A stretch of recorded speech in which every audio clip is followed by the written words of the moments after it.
ನಮಸ್ಕಾರ, ಶುಭ ಸಂಜೆ ಪ್ರೀತಿಯ ವೀಕ್ಷಕರೆಲ್ಲರಿಗೂ ಸಂಕಲ್ಪ ಸಿದ್ಧಿ ಕಾರ್ಯಕ್ರಮಕ್ಕೆ ಆತ್ಮೀಯ ಪ್ರೀತಿಯ ಸ್ವಾಗತ ಹೇಳ್ತಾ ಇರೋದು ನನ್ನ ಉಷಾ. ಸೊ ಮೊದಲನೇ ಬಾರಿ ಚಾನಲ್ ವೀಕ್ಷಿಸ್ತಿದ್ದೀರಾ ಅಂತಂದ್ರೆ ಈಗ ನಮ್ಮ ಚಾನಲ್ನ ಸಬ್ಸ್ಕ್ರೈಬ್ ಮಾಡಿ, ನಮ್ಮ ವಿಡಿಯೋಸ್ನ ಲೈಕ್ ಮಾಡಿ. ಸೊ ನಾಳೆ ಶ್ರೀರಾಮ್ ನವಮಿ ಬೆಳಗ್ಗೆ 9 ಗಂಟೆ ವಿಡಿಯೋನ ತಪ್ಪದೆ ನೀವೆಲ್ಲರೂ ನೋಡೋದ್ರಿಂದ ನಿಮಗೆ ಒಂದು ಉತ್ತಮವಾಗಿರುವಂಥ ಮಾಹಿತಿ ಅಂತಾನೆ ಹೇಳ್ಬೋದು. ಒಂದು ಪ್ರಯೋಗವನ್ನು ಕೂಡ ನಿಮಗೆ ಪ್ರೋಗ್ರಾಮ್ನಲ್ಲಿ ವಿಡಿಯೋನಲ್ಲಿ ಗುರುಗಳು ಮಾಡಿ ತೋರಿಸ್ತಾರೆ. ಸೊ ತಪ್ಪದೆ ನಾಳಿನ ಒಂದು ವಿಡಿಯೋನ ನೀವು ಎಲ್ಲರೂ ವೀಕ್ಷಿಸಿ ಅಂತ ಹೇಳ್ತಾ ಕಾರ್ಯಕ್ರಮದಲ್ಲಿ ನಮ್ಮ ಜೊತೆಲಿದ್ದಾರೆ ಸ್ಪಿರಿಚುವಲ್ ಗುರು ಡಾಕ್ಟರ್ ವಿಷ್ಣುದತ್ತ ಗುರುಜಿಯವರು. ಗುರುಗಳನ್ನ ಕಾರ್ಯಕ್ರಮಕ್ಕೆ ಬರ್ಮಾಡ್ಕೊಳ್ಳೋಣ. ನಮಸ್ತೆ ಗುರುಗಳೇ, ಕಾರ್ಯಕ್ರಮಕ್ಕೆ ಆತ್ಮೀಯ ಸ್ವಾಗತ. ಈ ಸಾಲ ಅನ್ನುವಂಥದ್ದು ಹೇಗಾಗತ್ತೆ ಅಂತಾನೆ ಹೇಳಕ್ಕಾಗಲ್ಲ. ಬೇಕು ಅಂತ ಮಾಡ್ಕೊಳಕ್ ಆಗೋದಿಲ್ಲ, ಅಥವಾ ಒಂದ್ ಸಾಲ ತೀರಿಸ್ಬೇಕು ಅಂತ ಇನ್ನೊಂದ್ ಸಾಲ, ಆ ಸಾಲ ತೀರ್ಸೋದಕ್ಕೆ ಇನ್ನೊಂದ್ ಸಾಲ, ಈ ತರ ಕೆಲವರ ಜೀವನದಲ್ಲಿ ಸಾಲದಲ್ಲೇ ಮುಳುಗೋಗ್ಬಿಟ್ಟಿರ್ತಾರೆ ಅಂತ ಹೇಳೋದು. ಸೊ ತೀರ್ಸಕ್ಕೆ ಆಗದೇ ಇಲ್ಲ ಅಥವಾ ಅಸಲು ಕೊಡಕ್ ಆಗೋದಿಲ್ಲ ಅಂತ ಹೇಳ್ಬೋದು. ಇನ್ ಬಡ್ಡಿ ವಿಚಾರ ಎಲ್ಲಿ ಹೋಯ್ತು? ಈ ಸಾಲಗಳನ್ನ ನಾವು ತೀರಿಸಿ ಅದರಿಂದ ಹೊರಗಡೆ ಬರಬೇಕು ಅಂತಂದ್ರೆ ಹೇಗೆ ಗುರುಗಳೇ? ಸಾಲನ ಬೇಗ ತೀರಿಸ್ಬೇಕು ಅಂತಂದ್ರೆ ಏನ್ ಮಾಡ್ಬೇಕು? ಏನಾದ್ರೂ ಸಣ್ಣ ಪುಟ್ಟ ಒಂದು ಬದಲಾವಣೆ ಅಥವಾ ಏನಾದ್ರೂ ಒಂದು ತಂತ್ರ ಫಾಲೋ ಮಾಡೋದ್ರಿಂದ ನಮ್ಮ ಸಾಲಗಳು ಬೇಗ ತೀರುತ್ತಾ? ಇದ್ರ ಬಗ್ಗೆ ತಿಳಿಸ್ಕೊಡಿ. ಓಂ ಶ್ವಸ್ಮೈ ನಮಃ. ಪ್ರೀತಿಯ ಬಂಧುಗಳೇ, ಆಮೇಲೆ ಪ್ರತಿಯೊಬ್ಬರಿಗೂ ಇರುತ್ತೆ ಇದು.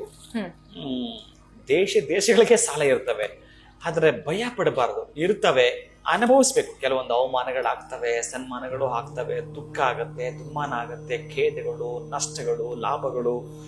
ಹೇಗೆ ನಾವು ಸುಖವಾಗಿದ್ದದ್ದನ್ನು ಎಷ್ಟು ಚೆನ್ನಾಗಿ ಸ್ವೀಕೃತಿ ಆಗುತ್ತೆ ನಮಗದು. ಇನ್ನು ಇದನ್ಯಾಕೆ ನಾವು ದೂರ ತಳ್ಳಬೇಕು? ಅದನ್ನು ಕೂಡ ನೀವು ವೆಲ್ಕಮ್ ಮಾಡ್ಕೊಳ್ಬೇಕಾಗತ್ತೆ. ಒಂದು ಗೊತ್ತಿರಲಿ, ಮನುಷ್ಯ ಅನ್ನುವ ಶ್ರಮ ಪಡ್ತಾನೆ ಇರಬೇಕು. ಒಬ್ಬ ಮನುಷ್ಯನಿಗೆ ಇನ್ಕಮ್ ಇದ್ರೇನೆ ಅವನ್ನ ಮಾಡ್ತಾರೆ ವೆಲ್ಕಮ್. ಮೈನ್ ಇನ್ಕಮ್ ಸೋರ್ಸ್ ಏನು ಅಂತ ಹುಡ್ಕೊಳ್ಬೇಕು ನಾವು. ಒಟ್ಟಾರೆಯಾಗಿ ಜೀವಮಾನ ಪರ್ಯಂತ ನೀವು ಕೂತಿರೋ ಹಾಗಿಲ್ಲ. ನೀವೇನೋ ಒಂದು ಕೆಲಸ ಅದು ಫೇಲ್ ಆಗ್ತಾ ಇದ್ರೋ ಪದೇ ಪದೇ ಮತ್ತು ಫೇಲ್ ಆಗಿ ಪರವಾಗಿಲ್ಲ, ಒಂದು ದಿನ ಎದ್ದೇಳ್ತೀಯ. ಭಯ ಪಡದೆ ನಾವು ಮಾಡ್ಕೊಳ್ಳೋಣ. ಇಲ್ಲಿ ಏನಾಗಿದ್ರೆ ಒಂದು ಅಷ್ಟು ಸಹಿಸ್ಕೊ. ಯಾಕೆ ಗೊತ್ತಾ? ಯಾವ ಪೀಡೆ ನಿನ್ನ ಮೇಲಿತ್ತೋ, ಯಾವ ವರ್ಷದ್ದಿತ್ತೋ, ಯಾವ ಜನ್ಮದ್ದಿತ್ತೋ, ಅವನು ಬೈಯೋ ಮುಖಾಂತರ ಅದು ಹೋಗಲಿ. ಅದಕ್ಕಾಗಿ ಇನ್ನೊಂದು ಸಲ ನಾವು ಆ ತಪ್ಪು ಮಾಡಬಾರ್ದು, ಎಚ್ಚೆತ್ತುಕೊಳ್ಳಬೇಕು. ನಮ್ಮನ್ನು ನಾವು ಡಿಸೈನ್ ಮಾಡಿಕೊಂಡೇ ತೀರಬೇಕು. ನಿಮಗೊಂದು ಅದ್ಭುತವಾದ ಪವರ್ ಇದೆ ರೀ. ಯಾರು ಸಾಲ ಮಾಡಿರ್ತೀರೋ ಅವ್ರಿಗೆ ಪವರ್ ಇದೆ ರೀ. ಯಾರಿಗೆ ಯೋಗ್ಯತೆ ಅವ್ರು ಸಾಲ ಮಾಡಿರಲ್ಲ, ಅವನು ಭಯ ಇರುತ್ತೆ, ಅವನು ಇದ್ದದ್ರಲ್ಲೇ ಇರ್ತಾನೆ. ನಿಮಗೆ ಸಾಲ ಮಾಡಿದರೆ ಮತ್ತೂ ಸಾಲ ಮಾಡ್ತಾರೆ ಕೆಪಾಸಿಟಿ ಇರೋರು ನೀವು. ಅದಕ್ಕಾಗಿ ನೀವು ಭಯ ಪಡಬಾರ್ದು, ಹಿಂಜರಿಕೆ ಮಾಡಬಾರ್ದು. ಒಟ್ಟಾರೆ ಕೊಟ್ಟಿದ್ದಾನೆ, ಕೊಡಬೇಕು ಅನ್ನೋ ಸಂಕಲ್ಪ ಇರಲಿ. ನಾನು ಕೊಡಲ್ಲ ಅನ್ನೋ ಪದ ನೀವು ಬಳಸಂಗಿಲ್ಲ, ನೀವು ಜೀವಮಾನದಲ್ಲಿ ಬಳಸೋಗಿಲ್ಲ ಇದನ್ನು. ಅದು ಒಟ್ಟಾರೆ ಕೊಟ್ಟೇ ತೀರಬೇಕು. ಒಂದು ಅಷ್ಟು ಕೊಡ್ಕೊಂಡು ಬರ್ತಾ ಲೆಕ್ಕಾಚುಕ್ತ ಮಾಡಬೇಕು. ಆದರೆ ನಮಗೊಂದು ಅನುಕೂಲ ಬೇಕಲ್ಲ. ನಮಗೆ ಬೇಕಾದಷ್ಟು ಬಾಹುಬಲ ಇದೆ, ಆನೆಯ ಬಲ ಇದೆ, ಭೀಮ ಬಲ ಇದೆ. ಎಲ್ಲದಕ್ಕೂ ಬಲ ಇದ್ದರೆ ಅದೃಷ್ಟದ ಬಲ ಕೂಡ ನಮಗೆ ಬೇಕಂತೆ. ಅದಕ್ಕೆ ಹೇಳೋದು ನಾನು, ಆನೆಯ ಬಲವಿದ್ದರೂ ಒಂದಷ್ಟು ಅಡಕೆಯಷ್ಟು ಅದೃಷ್ಟವೂ ನಮಗೆ ಬೇಕು ಅನ್ನೋದಾದ್ರೆ ಸಂಕಲ್ಪ ಬೇಕು. ಮೊದಲು ನೋಟ್ ದ ಪಾಯಿಂಟ್, ನೀವು ಬರೆದಿಟ್ಕೊಳ್ಳಬೇಕಾಗಿರೋಂಥದ್ದು, ಎಷ್ಟು ಜನಕ್ಕೆ ನಾನು ಸಾಲ ಕೊಡಬೇಕು, ಎಷ್ಟು ಜನ. ಅದು ಕೂಡ ಡೇಂಜರ್. ಈ ಸಾಲ ಅನ್ನೋದೇ ಒಂದು ಪದ ನಮ್ಮನ್ನ ಕಿತ್ತು ತಿಂತಾ ಇರುತ್ತೆ, ನೆಗೆಟಿವ್ ಅದು. ಅದಕ್ಕಾಗಿ ಒಂದು ಹಾಳೆ ತೆಗೆದುಕೊಂಡು ಯಾರ್ಯಾರ ಹೆಸರು, ಅವರ ಸಾಲ ಎಷ್ಟಿದೆ ಎಲ್ಲ ಬರೆದು ಬಿಡ್ತಕ್ಕಂಥದ್ದು. ಅದು ಕೂಡ ರೆಡ್ ಕಲರ್ ಪೆನ್ನಲ್ಲಿ ಬರೆದು ಬಿಡ್ತಕ್ಕಂತಹದ್ದು. ಅದನ್ನ ಒಂದು ಫೋಲ್ಡ್ ಮಾಡಿ ಅದಕ್ಕೊಂದು ರೆಡ್ ಕಲರ್ ಬ್ಯಾಂಡ್ ಸುತ್ತಬಿಟ್ಟು, ಅಥವಾ ಕೆಂಪು ದಾರವನ್ನು ಸುತ್ತಬಿಟ್ಟು ಒಂದು ಕಡೆ ಇಟ್ಕೊಳ್ಳಿ. ಇನ್ನೊಂದು ಪೆನ್ ತಗೊಂಡು ಇನ್ನೊಂದು ಪೇಪರ್ ತೆಗೆದುಕೊಂಡು ನಾನು ನನ್ನ ಬಿಸ್ನೆಸ್ ಲಿಸ್ಟ್ ಅರ್ನಿಂಗ್ಸ್ ಮಾಡಬೇಕು, ಅದನ್ನು ಬರೀಬೇಕು. ನೀವು ಇದನ್ನೂ ಬರೆಯಬೇಕು. ಚೆನ್ನಾಗಿ ನೆನಪಿಟ್ಕೊಳ್ಳಿ. ಇವೆರಡನ್ನು ಕೂಡ ಚೆನ್ನಾಗಿ ಬರೆದಿಟ್ಟು ಆದಮೇಲೆ ಇಲ್ಲೊಂದು ವಿಶೇಷ ಇದೆ. ಒಂದು ಅರ್ಧ ಕೆಜಿನೋ ಅಥವಾ 1 ಕೆಜಿನೋ ಪೂರ್ಣವಾಗಿ ನವಧಾನ್ಯಗಳು ತೆಗೆದುಕೊಂಡ್ಬಿಡಿ.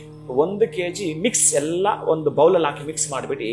ಈ ಎರಡೂ ಪೇಪರ್ಗಳು ಅದು ಪೂರ್ಣವಾಗಿ ಯಾವುದು ಅಂತಂದ್ರೆ, ನೀವು ರೆಡ್ಡಿಂಕಲ್ಲಿ ಬರೋದ್ರಲ್ಲ ಅದು ಮೇಲಿರಲಿ, ಕೆಳಗಡೆ ಇದೆಯಲ್ಲ ನೀವು ಬರೆದಿರ್ತಕ್ಕಂತಹದ್ದು ನನಗೆ ಇಷ್ಟು ಬೇಕು ಅಂತ ಅದು ಕೆಳಗಡೆ ಇರಲಿ. ಆ ನವಧಾನ್ಯಗಳ ಬೌಲಲ್ಲಿ ಕೆಳಗಡೆ ಇದಾಕಿ ಮೇಲೆ ಅವ್ರದ್ದು ಕಾಣ್ತಾ ಇರಲಿ. ಆ ಮೇಲೆ ಕಾಣ್ತಾ ಇರ್ತಕ್ಕಂಥದ್ದು ಆ ಪೇಪರ್ ತೆಗೆದಿಡೋದು, ಆ ನವಧಾನ್ಯ ಮಿಕ್ಸ್ ಮಾಡೋದು. ರಾತ್ರಿ ನೀರಿಗೆ ಊಟ ಮಾಡಿದ್ದಾದ್ಮೇಲೆ ಈ ನವಧಾನ್ಯಗಳನ್ನು ಒಂದಷ್ಟು ನೀರಿಗೆ ಹಾಕಬೇಕು.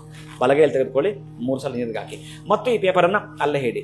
ಕೆಳಗಡೆ ಒಂದು ಪೇಪರ್ ಇದೆ, ಬಹುಶಃ ಅದು ನಿಮಗೆ ಸಂಬಂಧಪಟ್ಟ ಅದೃಷ್ಟವನ್ನು ಕೊಡ್ತಕ್ಕಂಥದ್ದು. ಇವರು ನೆಗೆಟಿವ್ ನಿಮಗೆ ಕಾಣ್ತಾನೆ ಇದ್ದಾರೆ, ಡೈಲಿ ನೆನಪು ಬರ್ತಾ ಇದೆ. ಬಹುಶಃ ನೀವು ಬ್ರಷ್ ಮಾಡಬೇಕಾದರೂ ಕೂಡ ಇವ್ರ ಹೆಸರು ನೆನಪು ಮಾಡ್ಕೊಳ್ಳಿ, ಚೆನ್ನಾಗಿ ನೆನಪಿಟ್ಕೊಳ್ಳಿ. ನೀವು ಬ್ರಷ್ ಮಾಡುವಾಗ ಋಣಬಾಧ ನಿವೃತ್ತಿರ್ಥಂ, ಕಲಹಬಾಧ ನಿವೃತ್ತಿರ್ಥಂ, ಇದನ್ನು ಹೇಳಿಕೊಂಡು ಕರೆಕ್ಟಾಗಿ ಈ ನವಧಾನ್ಯಗಳು ಹಾಕ್ತಾ ಬರಬೇಕು. 11 ದಿನಗಳಿಗೆ ಮುಗಿಸ್ಬೇಕು ನೀವು ಈ ನವಧಾನ್ಯಗಳನ್ನು. ಒಟ್ಟಾರೆ ರಾತ್ರಿ ಹಾಕೋದು, ನೆನೆಸೋದು, ಪಕ್ಷಿಗಳಿಗೆ ಹಾಕೋದು, ಈ ನೀರನ್ನು ಕರೆಕ್ಟಾಗಿ ಒಂದಕ್ಕೆ ಹಾಕೊಂಡು ಇಡ್ತೀರಲ್ಲ ಮತ್ತೆ ಗಿಡಗಳಿಗೆ ಹಾಕುವಂಥದ್ದು. ಒಟ್ಟಾರೆ ಇಷ್ಟೂ ಮಾಡ್ತಾ ಇದ್ದೀರಿ. ಆ ಬೌಲಲ್ಲಿ ಮುಗಿತಾ ಇದೆ. ಈ 2 ಚೀಟಿ ತೆಗೆದುಕೊಳ್ತೀರಿ. ಈ ಕೆಂಪು ಪೆನ್ನಲ್ಲಿ ಬರ್ದಿದ್ರಲ್ಲ, ರೆಡ್ಡಿಂಗ್ ಪೆನ್ನಲ್ಲಿ, ಇದನ್ನ ಏನ್ ಮಾಡ್ತೀರಾ ಅಂತಂದ್ರೆ, ಎಲ್ಲಾದರೂ ನೆರಳು ಕೊಡಬಾರ್ದು ಮರ. ಆ ಮರದ ಕೆಳಗಡೆ ಮಣ್ಣು ತೆಗೆದುಬಿಟ್ಟು ಹೂತು ಬಿಡಬೇಕು ಅಂತ ಹೇಳತ್ತೆ. ಅವ್ರನ್ನ ಹೂತಂಗೆಲ್ಲ ಲೆಕ್ಕ ಇದು. ಅಂದ್ರೆ ನನ್ನ ಸಾಲ ತೀರ್ಬೇಕಷ್ಟೇ. ಯಾವುದೇ ಕಾರಣಕ್ಕೂ ಅವ್ರ ಬಗ್ಗೆ ನಾವು ನೆಗೆಟಿವ್ ಇಲ್ಲ, ಯಾವುದೇ ಕಾರಣಕ್ಕೂ ಇಲ್ವೇ ಇಲ್ಲ. ಆದ್ರೆ ನಮ್ಗೆ ಸಾಲ ತೀರ್ಬೇಕು ಅಂತಂದ್ರೆ ಈ ಜಾಲಿ ಮುಳ್ಳು ಬರುತ್ತಲ್ಲ, ಅದ್ರ ಕೆಳಗೆ ಕೂತ್ಕೊಂಡ್ರೆ ಅದ್ರದ್ದು ನೆರಳು ಬರಲ್ಲ, ಎಂತ ಬರಲ್ಲ. ಇನ್ನು ಕೂತ್ಕೊಂಡ್ರೆ ಮುಳ್ಳು ಚುಚ್ಚುತ್ತೆ. ಅಂಥದ್ದು ಒಂದಷ್ಟು ಮಣ್ಣು ತೆಗೆದುಬಿಟ್ಟು ಅದ್ರ ಕೆಳಗಡೆ ಹಾಕಿ ಲೆಕ್ಕ ಚುತ್ತೆ ಮಾಡೋದು, ಮಣ್ಣು ಹಾಕಿ.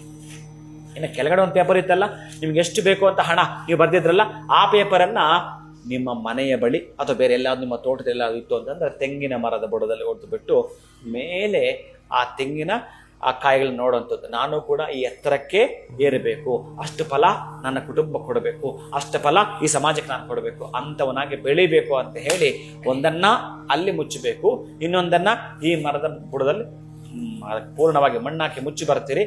ಮನೆಗೆ ಬರಬೇಕಾದ್ರೆ ಒಂದಷ್ಟು ಬೆಲ್ಲವನ್ನ ಬಾಯಿಗೆ ಹಾಕ್ಕೊಳ್ತೀರಿ.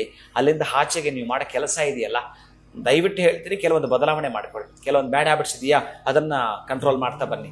ಮಾರ್ನಿಂಗ್ ಎದ್ದೇಳೋದಿದೆಯಲ್ಲ, ಅದು ಇಲ್ಲಿ ಸ್ವಲ್ಪ ನೀವು ಎಚ್ಚೆತ್ಕೊಳ್ಳಿ. ಹೀಗೆ ಮಾಡ್ತಾ ಮಾಡ್ತಾ ಮಾಡ್ತಾ ಬಿಸ್ನೆಸ್ ನಾನು ಏನು ಮಾಡಬೇಕು, ನನ್ನ ಶಕ್ತಿ ಏನು, ನನ್ನ ಸಾಮರ್ಥ್ಯ ಏನು ಅಂತ ನಿಮಗೆ ಗೊತ್ತಿದ್ರೆ ಸಾಕು. ಈ 2 ಕ್ರಿಯೆ ಮಾಡಿದ್ಮೇಲೆ ಆಗ್ತಕ್ಕಂಥ ಚಮತ್ಕಾರ ಬಹಳ ಅದ್ಭುತವಾಗಿರುತ್ತೆ. ನೀವೇ ಕಾದು ನೋಡಿ. ಖಂಡಿತ ಗುರುಗಳೇ, ಸಾಲ ಮಾಡ್ಕೊಂಡಿರೋರು ಸಾಲ ತೀರಿಸ್ಬೇಕು ಅಂತ ಈಗ ಮಾಡ್ತಾರೆ. ಈಗ ಸಾಲ ಕೊಟ್ಟಿರೋರು ದುಡ್ಡು ಬರ್ತಾ ಇಲ್ಲ ಅನ್ನೋರು ಕೂಡ ಇದನ್ನ ಫಾಲೋ ಮಾಡ್ಕೊಳ್ಬಹುದಾ ಗುರುಗಳೇ, ಹೇಗೆ? ಅದು ಇವ್ರಿಗೆ ಅಪ್ಲೈ ಆಗಲ್ಲ. ಯಾಕಂದ್ರೆ ಇವನು ಸಾಲ ತೀರಿಸ್ಬೇಕಲ್ಲ. ಸಾಲ ಕೊಟ್ಟಿದ್ದಾನಲ್ಲ, ಅವನೇನ್ ಸಾಲವಂತನಾಗಿಲ್ಲ. ಅವನು ಹಣ ಕಳ್ಕೊಂಡಿದ್ದಾನೆ, ಇವನು ಕೊಟ್ಟು ಇವನು ಕೊಟ್ಟರೆ ಅವ್ನು ಕ್ಲಿಯರ್ ಆಗತ್ತೆ. ಇವನು ಕ್ಲಿಯರ್ ಆಗುತ್ತೆ. ಮೇನ್ ಅದು ಬೇಕಾಗತ್ತೆ. ಇಲ್ಲಿ ಕೊಟ್ಟಿರೋನು ತೆಗೆದುಕೊಳ್ಬೇಕಾದ್ರೆ ಬೇರೆ ಪ್ರಯೋಗವಿದೆ. ಅದು ಕೊಳಲು ತಗೋಬೇಕು. ಆ ಕೊಳಲು ತೆಗೆದುಕೊಂಡು ನನಗೆ ಯಾರು ಸಾಲ ಕೊಡ್ಬೇಕಾದ್ರೆ ಅವ್ರ ಹೆಸರನ್ನ ಅದ್ರಲ್ಲಿ ತುಂಬಿಸ್ಬೇಕು, ಸಕ್ಕರೆ ಹಾಕಬೇಕು, ಈ ಕಡೆ ಆ ಕಡೆ ಸುಣ್ಣ ಇಡಬೇಕು, ನೀಟಾಗಿ ಒಂದು ಕಡೆ ಇಟ್ಟಿರಬೇಕು.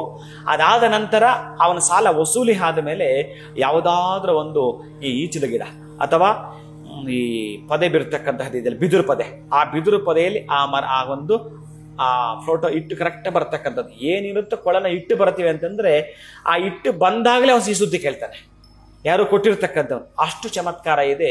ಈ ಕೊಳಲಲ್ಲೇ ಸಕ್ಕರೆ ತುಂಬಿಸಿ ಈ ಕಡೆ ಆ ಕಡೆ ಸುಣ್ಣ ಇಟ್ಟು ಆ ಮರದ ಮೇಲೆ ಇಟ್ಟು ಬಂದ್ರೆ ಸಾಕು, ಅಷ್ಟು ಪ್ರತಿಫಲ ಕಾಣ್ತಾರೆ. ಖಂಡಿತವಾಗ್ಲೂ ಗುರುಗಳೇ. ಸೊ ಎಲ್ಲೋ ಒಂದು ಕಡೆ ವಿಡಿಯೋಸ್ನ ಪ್ರತಿಯೊಬ್ರು ಕೂಡ ನೋಡೋದ್ರಿಂದ ಕೆಲವ್ರು ಸಾಲ ಕೊಟ್ಟಿರೋರು ಇರ್ತಾರೆ, ಇನ್ ಕೆಲವ್ರು ಸಾಲ ತಕೊಂಡು ತೀರ್ಸಕ್ ಆಗದಿರೋ ಇರ್ತಾರೆ. ಒಳ್ಳೆ ಪ್ರಶ್ನೆ ಕೇಳಿದ್ರೆ ನೀವು. ಮೇನ್ ಏನಕ್ಕೆ ಪಾಪ ಅವನಿಗೆ ಇದು ಅಪ್ಲೈ ಆಗಲ್ಲ, ಇವ್ರಿಗೆ ಇದು ಮಾಡ್ಲೇಬೇಕು. ಯಾಕಂದ್ರೆ ಅಲ್ಲಿ ಅವನಿಗೆ ಸಿಹಿ ಸುದ್ದಿ ಕೇಳಬೇಕಾದ್ರೆ ಅವನ ಹೆಸರನ್ನ ಬರೆದು ಅದ್ರೊಳಗಡೆ ಸಕ್ಕರೆ ಹಾಕಿ ತುಂಬಿಸಿಬಿಟ್ಟು ಅದ್ರಲ್ಲಿ ಮೊದಲು ಇರ್ತಕ್ಕಂತಹದ್ದು ಆ ಸಪ್ತ ಸ್ವರಗಳು ಬರ್ತಕ್ಕಂಥ ಏನಿರ್ತಾವ, ಆ 7 ರಂಧ್ರಗಳು ಏನಿರ್ತಾವೋ ಅಲ್ಲಿ ಬಹಳ ಚಮತ್ಕಾರ ಇದೆ. ಆ ಒಂದು ಮನುಷ್ಯನಿಗೆ ಇರ್ತಕ್ಕಂಥ ಸಪ್ತ ಚಕ್ರಗಳಿಗೆ ಒಂದು ಇಂಡಿಕೇಶನ್ ಕೊಡ್ತಾ ಇರುತ್ತೆ ಇದು. ಇವನು ಪಾಪ ನಾನು ದುಡ್ಡು ಕೊಡ್ಬೇಕಪ್ಪ, ದುಡ್ಡು ತಗೊಂಡಿದ್ದೀನಿ, ನಾನು ಋಣ ಇದ್ದೀನಿ ಅಂತ ಅವನ ಮನಸ್ಸಿಗೆ ಹೋಗುತ್ತೆ. ಸಿಹಿಯ ಮಾತುಗಳನ್ನು ಇವನು ಆಡ್ತಾನೆ, ಸಿಹಿಯ ಮಾತುಗಳನ್ನು ಅವನು ಕೇಳಿಸ್ಕೊಳ್ತಾನೆ. 2 ಕಡೆಯಿಂದ ಇದು ಒಳ್ಳೆಯ ಹೇಗೆ ತಗೊಳ್ಳುವಾಗ ಬಾಂಧವ್ಯ ಇರುತ್ತೆ ಇವರಿಗೆ. ಇದೊಂದು ರೋಗ ಇವರಿಗೆ. ತೆಗೆದುಕೊಳ್ಳೋಕೆ ತುಂಬ ಒಳ್ಳೆಯ ಮಾತುಗಳನ್ನ ತಗೊಂಡ್ಬಿಡ್ತಾರೆ. ಕೊಡಬೇಕಾದ್ರೆ ಯಮಯಾತನೆ, ಸ್ವಲ್ಪನೇ ಕೊಡು, ಪರವಾಗಿಲ್ಲ, ಹಿಂಗೆ ಆಗಲಿಲ್ಲ, ಆದ್ರೆ ಆಗಿ ನಿನ್ನ ಹತ್ರ ಇದ್ದು ಕೂಡ ಈ ಮೊಂಡುತನ ಮಾಡಬಾರ್ದು. ಅವ್ರಿಗೆ ಕ್ಲಿಯರ್ ಮಾಡಲೇಬೇಕು. ಅವನು ಕೊಡೋಕೆ ಇಷ್ಟ ಇಲ್ಲ, ಅವನ ಹತ್ರ ಇದೆ, ಈ ಕ್ರಿಯೆ ಮಾಡಿದ್ರೆ ಅವನ ಹಣ ಅವನಿಗೆ ಬರುತ್ತೆ. ಖಂಡಿತ. ಇನ್ನು ಕಾರ್ಯಕ್ರಮದ ಪ್ರಾರಂಭದಲ್ಲಿ ಇನ್ಕಮ್ ಇದ್ರೇನೆ ನಮ್ಮನ್ನ ಬೇರೆಯವರು ವೆಲ್ಕಮ್ ಮಾಡೋದು ಅಂತ ತಿಳಿಸಿದ್ರಿ. ಜೊತೆಗೆ ಸಾಲ ಮಾಡಿರೋರೇ ಲೈಫಲ್ಲಿ ಒಂದು ರೀತಿಯಾಗಿರುವಂತಹ ಚಾಲೆಂಜಸ್ ನ ಫೇಸ್ ಮಾಡ್ತಾರೆ ಅಥವಾ ಮಾಡೋದಕ್ಕೆ ರೆಡಿ ಆಗಿರ್ತಾರೆ. ಸಾಲ ಮಾಡದೇ ಇರೋರು ಅವರ ಅದೇ ಆ ಒಂದು ಲೈಫ್ ನ ಲೀಡ್ ಮಾಡ್ತಿರ್ತಾರೆ ಅಂತ ತಿಳಿಸಿದ್ರಿ. ಜೊತೆಗೆ ಸಾಲ ತೀರ್ಸಿದ ಮೇಲೆ ನಾವು ಹೇಗಿರ್ಬೇಕು, ನಮ್ಮ ಲೈಫ್ ಸ್ಟೈಲ್ ನ ಹೇಗೆ ಚೇಂಜ್ ಮಾಡ್ಕೊಳ್ಬೇಕು ಅಂತ ಕೂಡ ಒಂದು ಉತ್ತಮವಾಗಿರುವಂತಹ ಕಿವಿ ಮಾತನ್ನ ತಿಳಿಸಿದ್ದೀರಾ. ಧನ್ಯವಾದಗಳು ಗುರುಗಳೇ, ನಮಸ್ಕಾರ. ಹರೇ ಶ್ರೀನಿವಾಸ. ಸಾಲ ಮಾಡ್ಕೊಂಡ್ಬಿಟ್ಟಿದೀವಿ, ತೀರ್ಸೋದು ಹೇಗೆ ಗೊತ್ತಾಗ್ತಾ ಇಲ್ಲ, ದುಡ್ಡು ಬರ್ತಾ ಇದೆ, ಎಲ್ಲವೂ ಖರ್ಚಾಗ್ತಾ ಇದೆ ಅಂತಂದ್ರೆ ಖಂಡಿತ ಚಿಂತೆ ಮಾಡಬೇಡಿ. ಇವತ್ತು ಗುರುಗಳು ತಿಳಿಸ್ಕೊಟ್ಟಿರುವಂತಹ ಈ ರೆಮಿಡಿಯನ್ನ ಫಾಲೋ ಮಾಡಿ ಅಂತ ಹೇಳ್ತಾ ವಿಡಿಯೋನ ಮುಗಿಸುವಂತಹ ಸಮಯ ಆಗಿದೆ. ನಮಸ್ಕಾರ.